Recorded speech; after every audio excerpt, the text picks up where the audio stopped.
The sun has gone down at Hangman's Hill, and the ghost at Misery Corner isn't walking tonight. So, welcome to the Weird Tales Radio Show, your weekly fix of ghost stories, urban myths, witchcraft, magic, and folklore.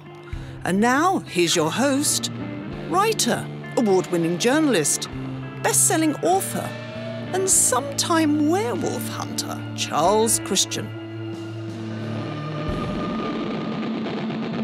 It's Thursday. That means just one thing. It's another episode of the Weird Tales Radio Show. I'm your host, Charles Christian. Thank you for joining me. And with me is my co-host, Janie. Hello. How lovely to be here. And this is a special show because this is the first of our shows to go out on the KCOR digital radio network. Yes, and we're super excited about this.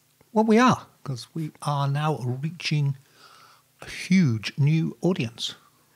And a very lovely audience too, so I hear. Yes, definitely. Right, now, for those of you who aren't familiar with the show, you'll have noticed that when we did the opening music and credits, we were talking about a couple of locations there. Jenny was talking about the sun going down over Hangman's Hill and the ghost walking again at Misery Corner. Yes, that was me. That voice, that was me. She's a woman of 1,000 voices. Yes, don't really speak like that, as you can hear. But anyway, yes, carry on. But this is just literally seconds, minutes from where we live. Exactly. 300 yards? Something like that. Something like that. Yep. Hangman's Hill, there's an old Norman castle there, and Hangman's Hill is a hill where they used to hang people. And Misery Corner, just even closer, is reportedly the site of a haunting by a young servant who was got in the family way by her wicked employer, and in despair threw herself into the pond and drowned. And her ghost can still be seen walking around there. Well, allegedly. Some of our neighbours have seen things. Oh, have they? Oh. Yes. I thought they were just people from the village hall on party night, staggering up the road and falling in ditches. No. I need convincing. Anyway, carry on. Carry on. Right. Yes. Why do they call it Misery Corner? Well, obviously not very happy for the girl, but probably even more so because that was the edge of the village. And back in the olden times, in fact, as recently as 1820, there was a practice in England that if you'd committed suicide, they used to bury you at a crossroads or on the outskirts of the village with a stake through your heart. They were so kind and considerate. humane in those days. Oh, yes. So you're miserable and you've killed yourself. Well, we'll stick a stake through your heart. Yeah.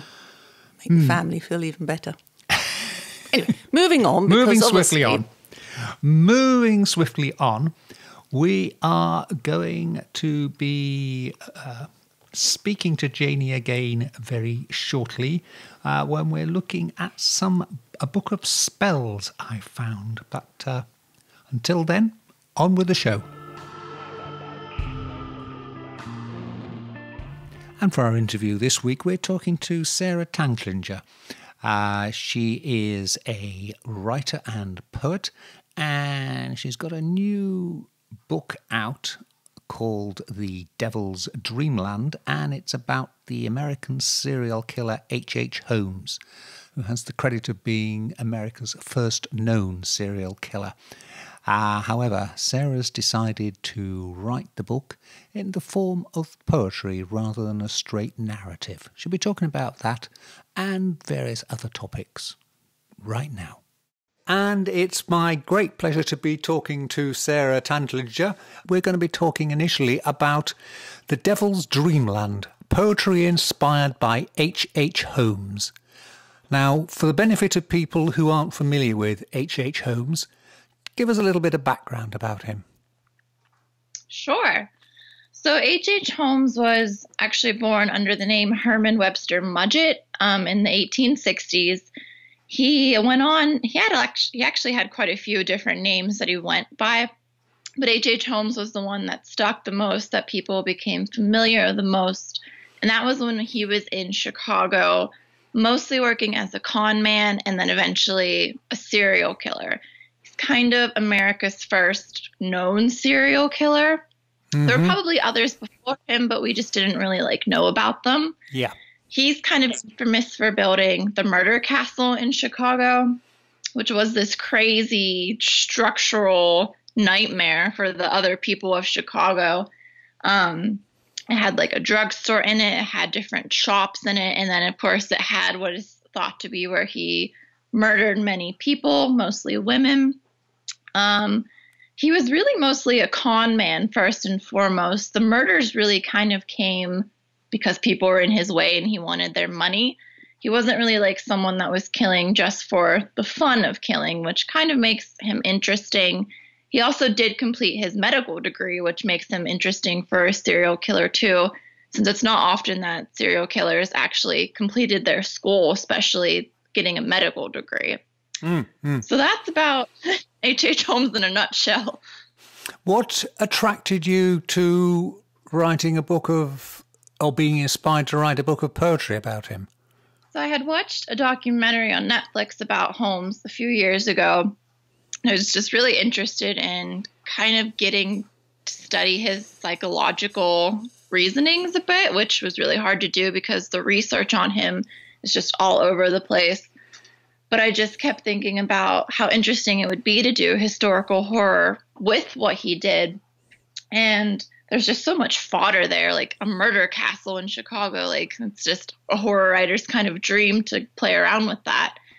But since I love poetry, I thought it'd be interesting to do kind of a narrative arc through poetry with him, because there's already a lot of books about him out there in the world, but there weren't any poetry books. So I'm I can do this. And it seems to have worked out pretty well.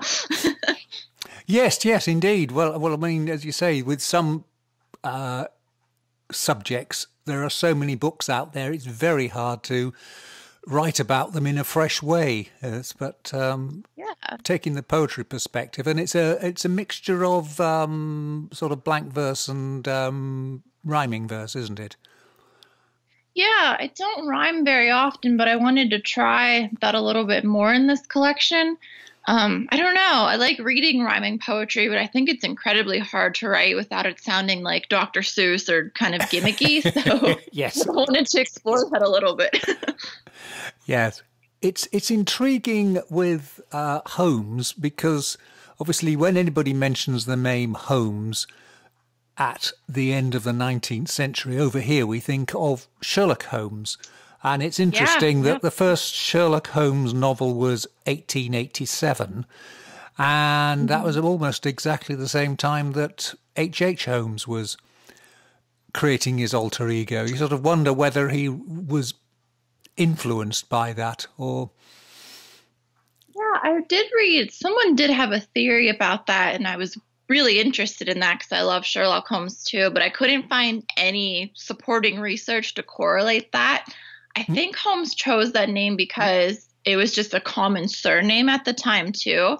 Yeah. So I think it was something that allowed him to blend in without, but he still it's a nice sounding name too. So that's my theory anyway. Yes. Now, the other thing that's also a coincidence, because we did a podcast recently, we were talking about Thomas Neal Cream, who was a doctor, and he was out murdering people in Chicago in...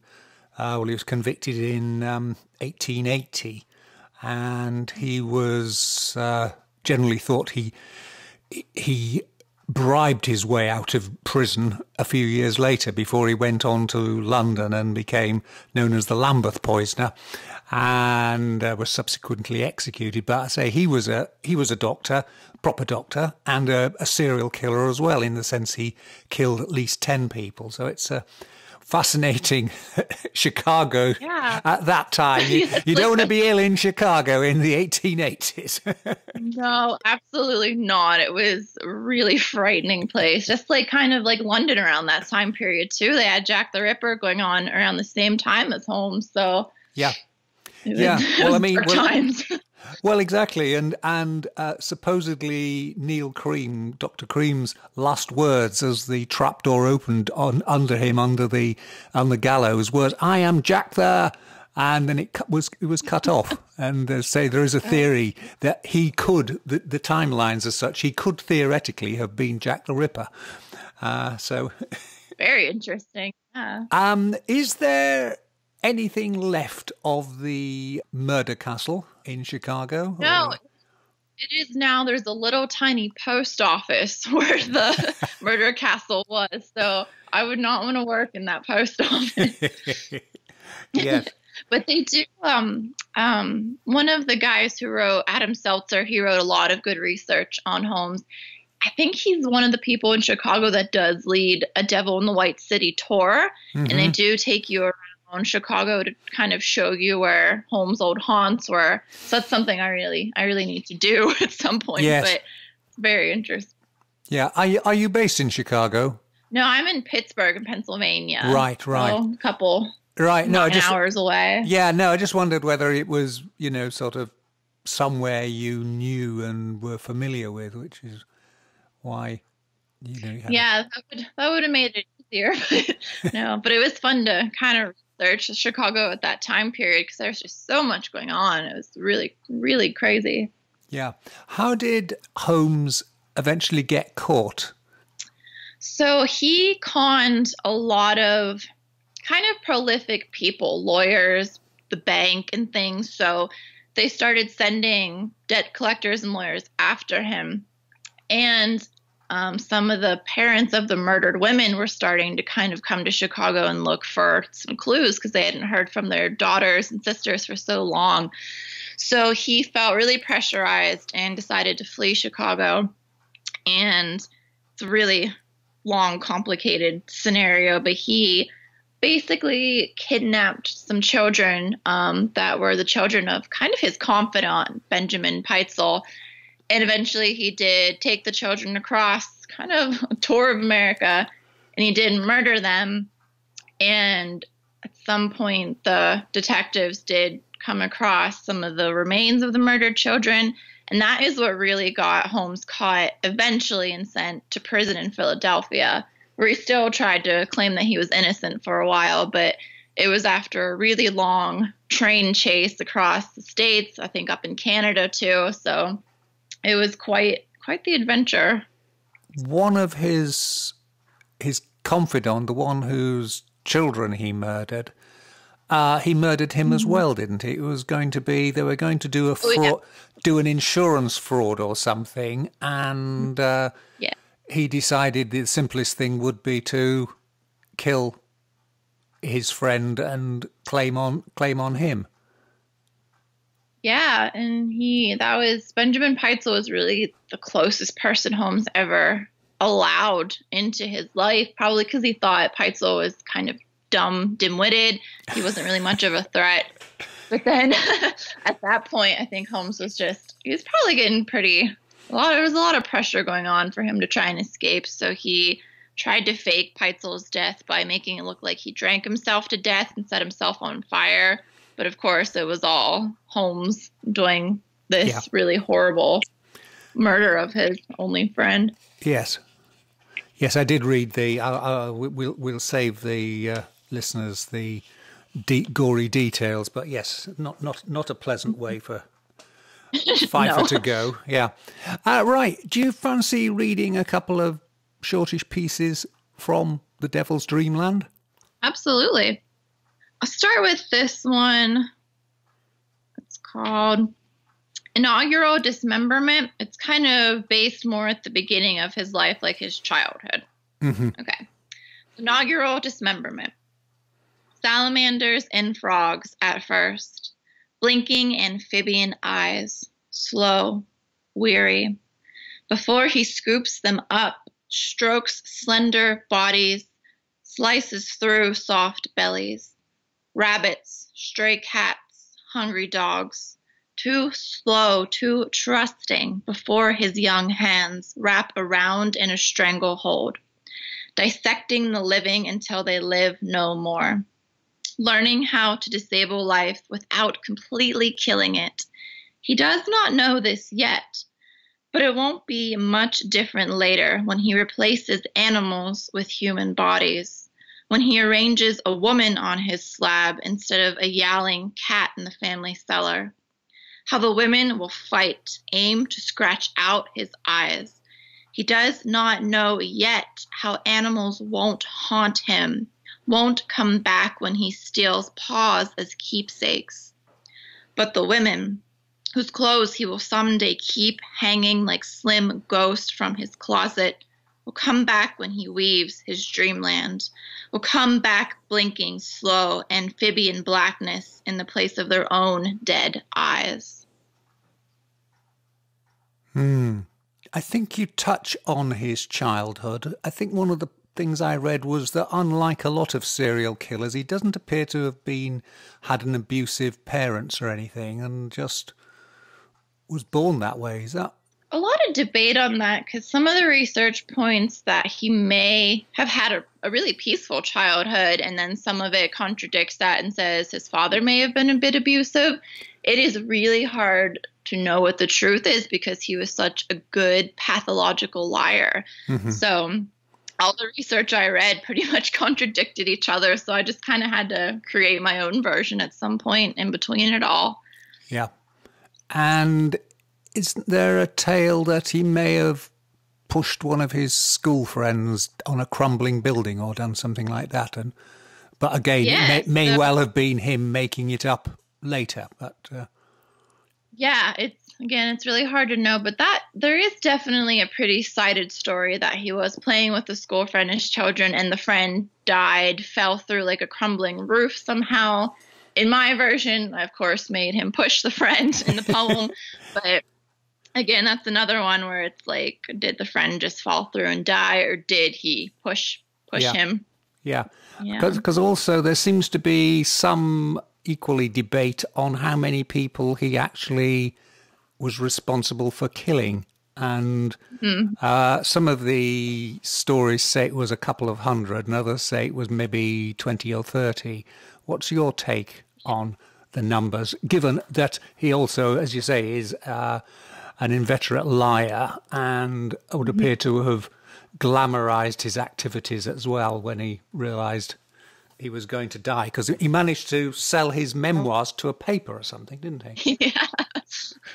Yeah, that was a really interesting thing that he did in prison. Was he wrote a memoir to try and gain public sympathy. That's what I actually found. It's in the Library of Congress, so I actually got to find that and read it. But he really tries to sell himself as this innocent person and gain the public sympathy. When that didn't work, he did write a confession in prison where he confessed to 27 murders, but some of the people he said he killed were actually still alive. So it was really bizarre. There's about 9 there's about 9 confirmed killings that we are very positive he killed these 9 people. But again, like you said, it could be way more than that. We just don't know. There could have been other murders in Chicago in the murder castle that we don't know about. So really around 9. 9 is the safe number, but I'm willing to bet there's probably a few more than that. Because, I mean, the murder castle, just to go back to that, it was lots of rooms with chutes that all led down to the cellar where he'd got lime pits and acid baths and things like that, hadn't he? Yeah, the blueprints that we can kind of see are very strange. They're really hard to tell what all was going on because he would have construction workers build part of it and then he would fire them, wouldn't pay them, and he'd get new construction workers, and he just kept repeating that cycle. So none of them ever really knew what exactly they were building or what it was going to end up looking like. Right. At the end as well, I read that because in his earlier life, when he was a medical student, I think he engaged in a bit of body snatching for autopsy purposes. And when he's about to be executed, he's worried that someone will come and pinch his body. And so he was buried in concrete or something.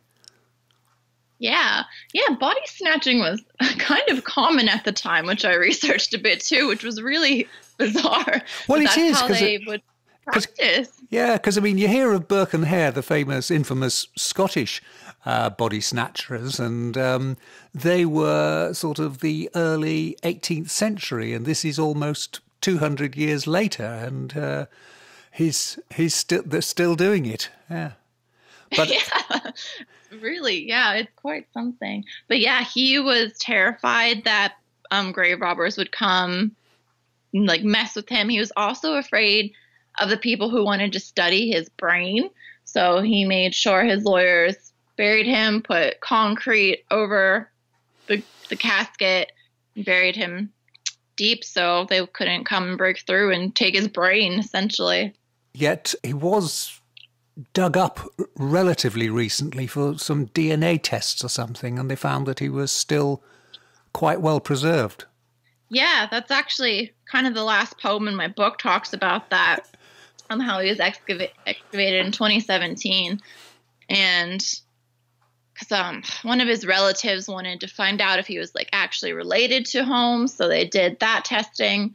And I think they found, like, part of his mustache was still intact in the grave, and like a piece of a tie. It was really quite interesting. Yeah.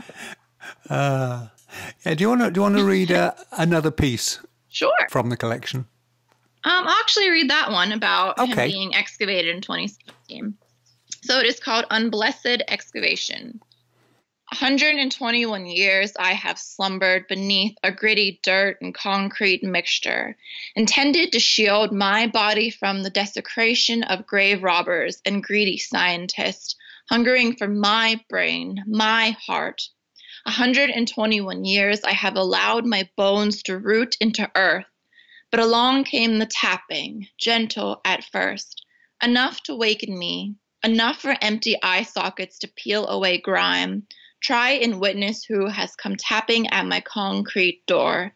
It is not Poe's raven, not his gentle beak warning me, nevermore shall I sleep, the noise is you.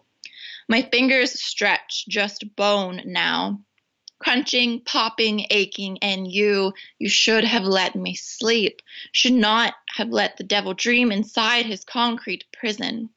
All these dirty layers deep where dark imagining scheme on their own accord, where I play inside hell's dreamland, designing nightmares no one before me dared to envision, and you should have let me sleep.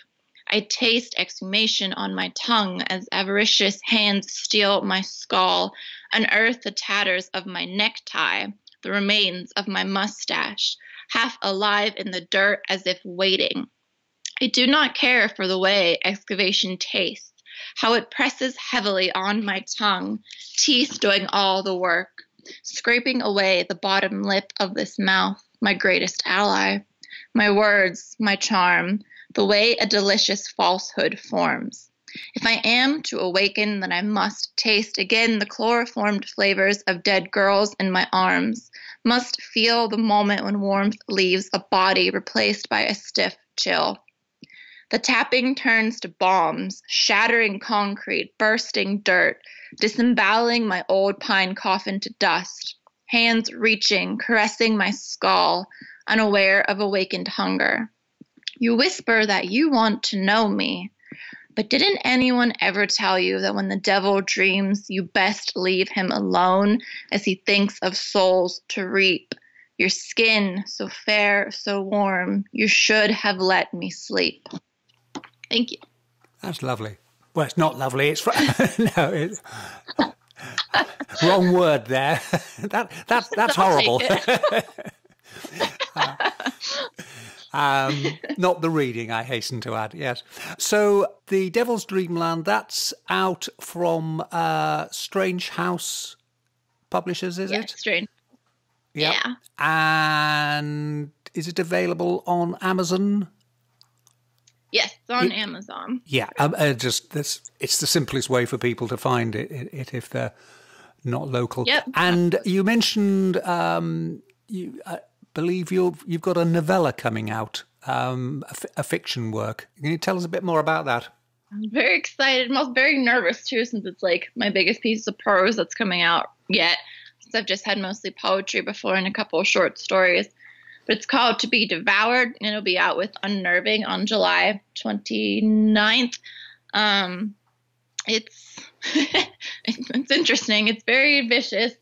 It's dark psychological horror. It's about a young woman who is being haunted by vultures, and she really wants to know what carrion tastes like.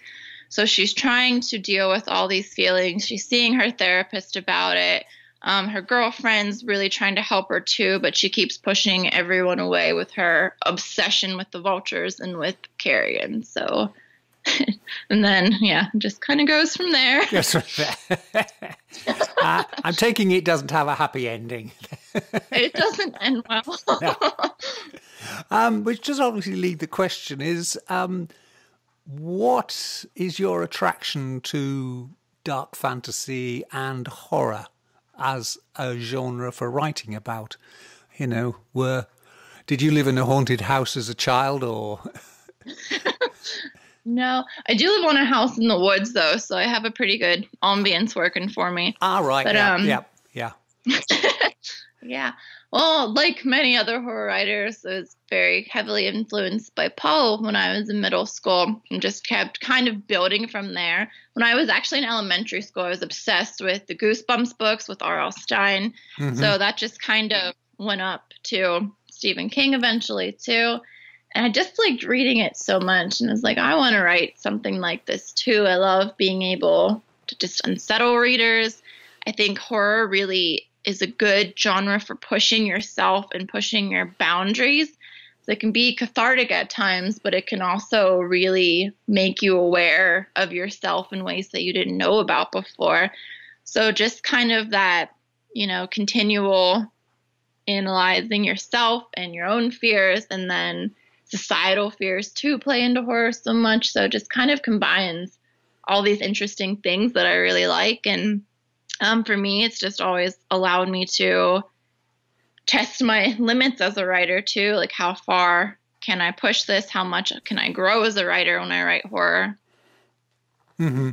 Do you find when you're writing horror that you sometimes frighten yourself? I've heard some writers say that they write something and it's so scary it gives them nightmares. Do you head that way at all? Not really. For me, it's more, I really like putting the emotion into it. So sometimes, you dig out parts of yourself and put it into the horror. That's usually like the heaviest part for me, is kind of doing that without any filters or boundaries. That's usually what stays with me the most too. Like with writing the Devil's Dreamland, I was just so immersed in the Holmes research, trying to understand his psyche, that it just I felt like Mort Rainey from Stephen King's Secret Window, and he locks himself away and goes insane, has split personality. So that's kind of what it felt like. But yeah, so mostly for me, it's the emotional stuff. Right. And do the locals in your nearest town say, don't go near her? She lives up in the woods and writes scary stuff. Not that I know of, not yet. Well, there's still time, though. Oh, brilliant. What other projects have you got coming along in the future? As you've completed Devil's Dreamland and you completed the novella. So presumably, like most writers, you've got several more projects in various stages. Oh, yeah. I'm working on a novel that's inspired by Rana Valona I of Madagascar, who was kind of known as the Mad Queen of Madagascar. So it'll be another historical horror project, but it should be a novel. Mm-hmm. It's going to take me a while to do, because I'm researching what did structures look like in 1800s Madagascar. So it's very specific. And then the other thing we're working on for Strange House Books is I'm editing an anthology called Not All Monsters. It's comprised totally of women in horror, and I'm editing their stories now. That'll be out in fall 2020. So we released the cover. We have their table of contents. So now we're just doing the edits and getting everything into motion with that. Brilliant. Okay. Well, Sarah, thank you ever so much for taking time to speak to us. And good luck with your scary books. Thank you so much. I really enjoyed this. Okay. Take care. Bye now. You're listening to the Weird Tales radio show with Charles Christian.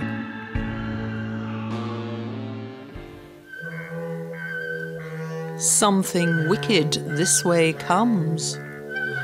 Weird Harvest Press presents Harvest Hymns, the sweet fruits and twisted roots of folk horror, a 2-volume set of books investigating the music of folk horror, featuring contributions from some of the biggest names in the field: Candia McCormack, Johnny Trunk, Maddie Pryor, Sharon Krause, Jim Jupp and Kemper Norton, to name just a few. Available now via lulu.com. 100% of all Weird Harvest Press profits are donated to wildlife charities.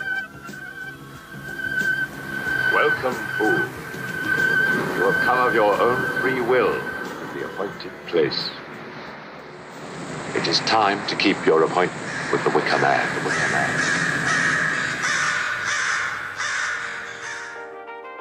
If you want to grow your business, save time using the latest tech, and look great online, Weird Appeal Digital can help. We have a free, yes, that's free, download listing 40 digital tools, apps and resources to help you grow your brand, promote your project, generate leads, and reach your audience. Just go to www.appeal.digital/weirdtales for smart, effective digital design, and your free download. Go to www.appeal.digital/weirdtales. Now, one story that created a lot of interest among our listeners here on Weird Tales Radio Show was a feature we did on a book called Ghosts of the Broads, that's the Norfolk Broads, by Charles Sampson. Now, it's an intriguing book because it was originally published in the 1930s as really a collection of ripping yarns for people taking holidays on the Norfolk Broads. However, it was subsequently reprinted in the early 1970s, and the new edition somehow lost the fact that it was fiction, and many people thought it was a true ghost hunter's manual. And as we explained in our original story, it meant many ghost hunters spent long nights lurking in parts of the Norfolk Broads looking for ghosts that never materialised because there were no ghosts there in the first place. However, one of our regular listeners has been in touch, Kevin Hodges, and he says, can we shed any further light on the Mayfly wherry mystery? Did it actually occur, or was the whole story fabricated? Now, to sum up the wherry mystery, it goes back to supposedly 1851, when a wherry, which is a particular type of boat built for the Norfolk Broads, was a sailing ship with a shallow draft used for sailing the lakes and rivers of the Broads,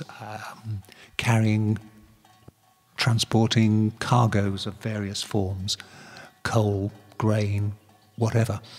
And the story is that the particular boat, the Mayfly, was captained by a hot-headed sailor known as Blood Stevenson, and on this particular voyage, a banker in Beccles, one of the towns on the Broads, had entrusted him with a large chest of money to transport to Yarmouth. And along with the large chest of money, the banker's daughter beautiful daughter, Miss Millicent, was also on the boat. And you'd be no surprise to guess that, according to the legend, Captain Blood Stevenson decided he would keep the treasure for himself and the girl. And a fight ensued on the boat in which he killed all the other crew members other than the cabin boy who was hiding. And he then sailed the boat out of the Broads into the North Sea with an intention of sailing away to Holland and Europe to enjoy the money and the girl, supposedly.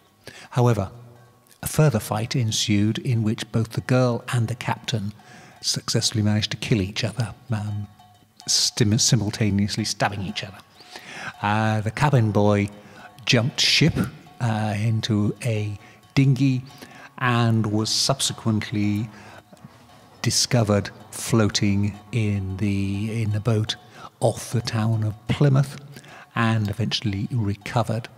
However, 2 years later, on the anniversary of the murderous events, this is the 24th of June, supposedly, the cabin boy, called Bert, was on another boat on the Norfolk Broads when out of the twilight came the ghostly shape of the Mayfly wherry. On board could be seen the spectres of Miss Millicent and Captain Blood Stevenson still fighting their last fight running round, while at the helm of the wheel, steering the ship, was a black skeleton with fiery red eyes. Yes, it was death itself driving the boat. So was it true or not? Well, there's a number of problems with the story. The first is that by the time this story was meant to have taken place in 1851, there already was a train service that would have been able to take the treasure and Miss Millicent from Beccles to Great Yarmouth without any inconvenience, and far more convenient than putting it on a boat. And another little problem is that the story was given a fresh burst of life in the 1950s when a local storyteller retold it to the BBC, and he added a few little extra facts to it, and it all sounded very plausible, adding to the myth. And I suppose the final nail in the coffin, if you like, is that the Mayfly wasn't built until there was a wherry called the Mayfly, but it wasn't built until the late years of the 19th century, some 40 years after the events had happened. So it does seem that Charles Sampson, the original author, had encountered this particular wherry and embroidered it and added it into his tale. And I think one of the charms of his stories is he does put what seem to be plausible facts in it. So he has that this particular haunting has been investigated by the British Psychical Phenomena Association and by the International Society of Metaphysics. But of course, those organisations have never existed. He also cites various professors, Professor Erst of Munich and Dr. Paolo Severini of Rome, again, who never actually happened. But, so I say, it's one of those rather sad cases where the story is very good, but it's just purely fiction. And incidentally, if you want to know more about the wherries as a boat, their heyday was the late 18th century through to the middle of the 19th century, but these boats eventually made redundant by railways and later by motorised lorries, to the extent that in 1908 there were still 67 wherries serving the Norfolk Broads area. 20 years later it had dropped down to just 16, and currently there are just 8 left in existence, and they've all been heavily restored, and most of them are owned by the Wherry Trust, and you can go out for sailing trips on them. So, I'm afraid there we have it.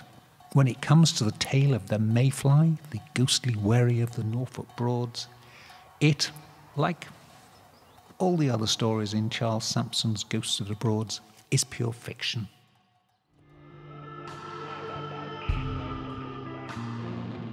Now, one of the things we do on this show is look at a little bit of practical magic and witchcraft and some of the spells that were used. And I've recently got hold of a book by a Claude Lecoutu called The Dictionary of Ancient Magic Words and Spells. And I've been looking through it, and Janie has too, and we've been uncovering some of the more, shall we say, quirky spells in there. Yes, quirky is a word you could use. What would be another word you'd use? Daft. Okay. All right, we're going through them in alphabetical order, as in the way the spells are used. And one of the curiosities, they were very keen on using initials rather than saying the words. And so here's one, and it's to win the love of a young woman. And you apparently write these letters A, B, A, G, A, P on her right hand on a Thursday evening, and then take the maiden's hand and press it over her chest. Okay. Now, I may be missing something here, but if you're in a relationship with a woman where she happily lets you write on her hand, then perhaps you're already halfway there. Possibly. I have been exercising my mind to think, what does A, B, A, G, A, P stand for? Is it sort of an acronym, an early acronym? But all I could come up with was, it's a little bit near the knuckle, but A, absolutely, B, beastly, a-hole, got awesome pile. So basically he's saying, yes, I am probably the dregs, but I'm rich. That's what that stands for. That's quite a good one. That's quite a good one. Yeah, Well, yeah. off the top of my head, best I could come up with. Yes, yes. Now, another one, quite a big thing in these times, olden times, was dental problems, not least because there were no dentists. This is one here, apparently from the 12th century. And to counter a toothache, you would write these words down: Ac, Robai, Eclen, Nesserom. You write them down on a piece of paper and then throw it to a dog to eat. I'm struggling with that one, to be fair. But then it's magic, you know. Yes. You can't make logical sense of magic. So I'm going to stop trying. Righty-ho. But wasn't there another one I saw about combating toothache? And you say agata, sagata, amen, and that will, help your toothache. Yes. And is this something to do with bread as well? I think you say that while eating some bread. Yes, you actually should write down those words on a piece of buttered bread, not just any bread. Buttered bread. No peanut butter jelly on it? No? No. Would a donut work? This is medieval. They would have only had stones. They didn't have donuts. They just had chocolate-covered stones. Well, no wonder they had toothache. Exactly. Yes, you write it on a piece of buttered bread and give it to the patient to eat in the evening. Yes. Try that. Try that indeed, yes. But I don't get toothache. No. Because I'm good about flossing. There's a handy tip there. Yes. And another issue that seemed to vex people in the olden days was theft. People pinching stuff from you, and you then were using magic to either find out who'd done it or to recover the property. Now, here's one, apparently from 1752, and you write the following words: Atchit, pack it, I'll match it on a note. And then the note is placed inside an incision made with a knife into a piece of smoked lard. Okay. It gets better. And then the entire thing is burned with a candle while reciting the incantation 5 times. And you do this 5 days in a row in the morning. I wonder if the local constabulary know about these handy ideas. Because they're true. Because, well, they're taken from these things called grimoires. Grimoires, yes. Books of spells. Yeah. Handed down and often handwritten. And in the 15th, 16th, 17th century, I mean, was there a period when those sort of things were written down? Or does that just all over the times past? All over times past, but right through until the 19th century, when you used to have the local cunning men and wise women with their various spells, you know, frogmen and frog bone rituals and all that kind of stuff. Yeah. Really only died out in the early years of the last century, 20th century. Well, I think even in the 1950s, there were horsemen. Horsemen's Guild. Yeah, who would go around with the fog's bone, which everybody knows about. So I won't go on about. But yeah. No, we have talked about frog bone before on here. Yes. Yeah. Yes. And here's another medical one. AFS. This is to cause a fever, a cold fever to vanish. And you write the following letters on almonds. A, F, S, F, S, A, S, A, F. So any combination of those letters. Of those letters on yeah. almonds. It apparently means artus, apparatus, sartus, but I don't know what that means. And then you eat them. That one was used as recently as 1790. What if you had a nut allergy? Well, then they'd say, you were obviously cursed. Yes, you're a witch. We'd You're have a witch. That's divine inspiration. I suppose there were almonds around in those days. We always sort of think of those. That's not something that's ever grown in this country, for instance. No. That's the UK we're talking about. Yeah. Yep. And we're back with the thefts again. This is one when you suspect you know someone is a thief. And you write the following words, agula, igula, agulette, on a piece of cheese, and you give it to the suspect to eat. And if they are guilty, they will not be able to swallow it. You know, that could, because obviously they're worried. Their throat constricts. Some cheese you get, and it's just so kind of soapy, you can't get it down either. So if you selected the right cheese, and yes, I can see some sensible logic behind that one. Well, exactly. It may well be that they look at the cheese and see someone's written over it and they... Oh, yes. Not hygienic. No. Not eating it. And there's another one here. This is for another cure for fever. And this one involves boiled eggs.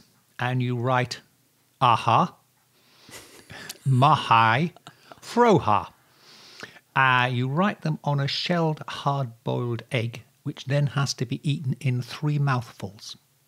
Ooh, that can be tough, can't it? Boiled eggs, because they can be quite, difficult to get down. Bit indigestible. Yes.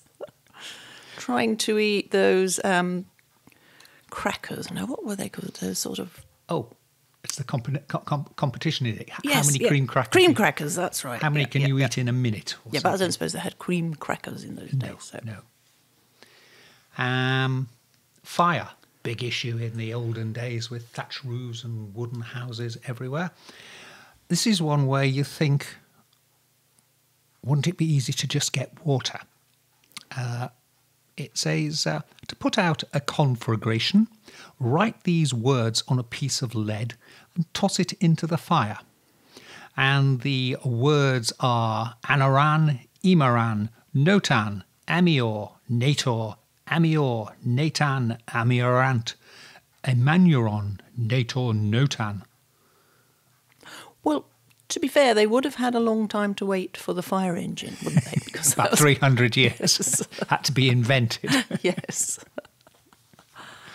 You just sort of think that it would surely be quicker. Well, yes. Again, some magical things that were now obviously understood. Certain combustible items, adding some combustion agent, you're going to get fire. But it might have been thought that it was some strange spell, magic, curse, whatever. So, yeah. Yes. I still think having a large bucket of water Yes. rather than a lump of lead is the way to go on that one. And now here's one for you, because you sometimes have a bad night's sleep. I do. You do indeed. I do suffer with that. My mind won't shut up. It talks even when I'm asleep. And this one, it's you take a fresh piece of parchment and you write on the words Arox, Axax, Aportaxa. And then you place them under your pillow and apparently will give you a good night's sleep.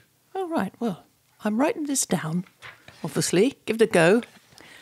So anybody else out there afflicted with the horror of insomnia? I expect you've tried everything, a bit like me. Nothing really works, does it, to be honest? Always got a horrible kickback from it. But that might. Yes. Yeah. Yeah. We're desperate people. We'll try anything. And that's it. We're out of time. Janie and I will be with you again same time next week.